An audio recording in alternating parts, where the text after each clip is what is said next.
So private battles have always been a staple in the Splatoon series. They started out super basic in Splatoon 1, but in Splatoon 2 they got more upgrades like 2 spectators, and all the options that spectators have to jump from location to location, as well as the addition of Turf War Splatfest battles and the ability to choose ink colors, but that's really the only thing that's been added to private battles.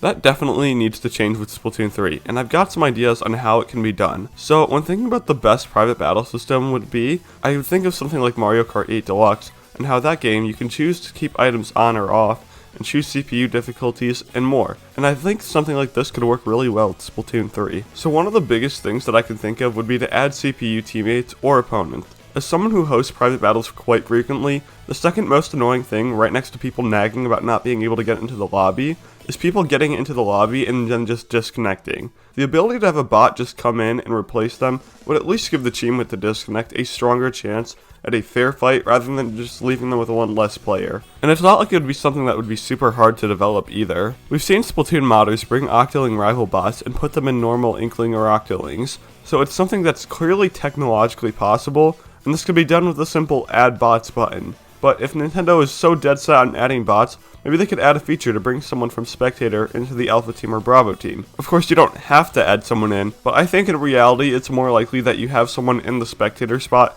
just because there isn't enough room for them to actually play in-game. To sum it up a little bit, there needs to be more ways to modify team placement right before the match starts while you change your weapon. Speaking of weapons, Nintendo should add a way for the host to set everyone's weapon. This is similar to how in Mario Kart you can choose whether or not you want certain types of vehicles like bikes and carts to be actually usable. Although in my vision here, the host would have a lot more control. If I, as the host, want to force everyone to use the vanilla sploosh, then damn it, I want everyone to use the vanilla sploosh. There's honestly no reason for a feature like this not to be in the game. The argument could be made that people who don't have the weapons shouldn't be able to play them in private battles, but this falls apart because in modes like Salmon Run, you can get weapons that you don't own, and it's not like you're really getting any advantage from everything if this was implemented, because private battles don't affect your level. Plus, this feature's already in other shooters like COD where you can just use pre-made loadouts that have weapons that you can't unlock yet because of your level, but COD lets you go so far as to actually use that weapon in multiplayer. So there's no real reason for Nintendo to make everyone be forced to use the weapons they own in private battles when it's not even going to affect anything. After that, we've got a very obvious one. In-game invites. It's honestly kind of stupid that Splatoon 2 never got an update to add in-game invites. I think it's basically given that Nintendo's going to add them in Splatoon 3. But it'd be really stupid if they didn't. After that would be opt-in voice chat. Okay, so apparently wanting voice chat in public battles is a controversial opinion, but I think we can all agree that having opt-in voice chat for private battles would be a pretty good thing. This could help with cutting out other social media platforms out of the equation. You can have a situation with your friends where you send them an invite to play private battles with them, you join them, you plug your mic in, then you turn on voice chat, and you're all good. Then if someone has a problem with how they're being treated in voice chat, then it's a personal issue, not a Nintendo issue, because a Nintendo wouldn't be matchmaking you with these people. They just provide the option to give you voice chat. Another thing that Mario Kart does that Splatoon could easily do is a map playlist. Well, actually, Mario Kart kind of does it in the form of cups, but my vision here is where the host can select a number of maps and modes to play through in a sort of playlist. This could help deal with things like going back to the lobby each time, in situations where you just want to keep going.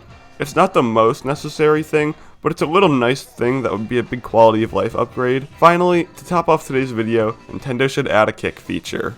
It's so simple, yet doesn't exist in Splatoon 2. I'm pretty sure Mario Kart DS had a kick feature, yet for some crazy unknown reason, there's no way to kick people from your private battle lobby in Splatoon 2. So please Nintendo, if you had anything, I beg of you to add the ability to kick people from your lobby. Alright gamers, those are all the ideas I could come up with right now off the top of my head. Let me know if you have any ideas for private battles, and it might end up in a follow-up video. Alright, but wait, before you go, did you know that only 24.3% of people that actually watch this channel are subscribed? I know. That's way too low. But for all of my unsubscribed viewers, I have an offer for you. If you subscribe today, and today only, you'll receive the Pacific Ocean. Yep, the whole thing. The entire Pacific Ocean will be dropped on your house out of the sky. The amount of destruction and human life lost will be incalculable. So hit that subscribe button today. Alright gamers, that is it from me. I will see everyone later. Bye.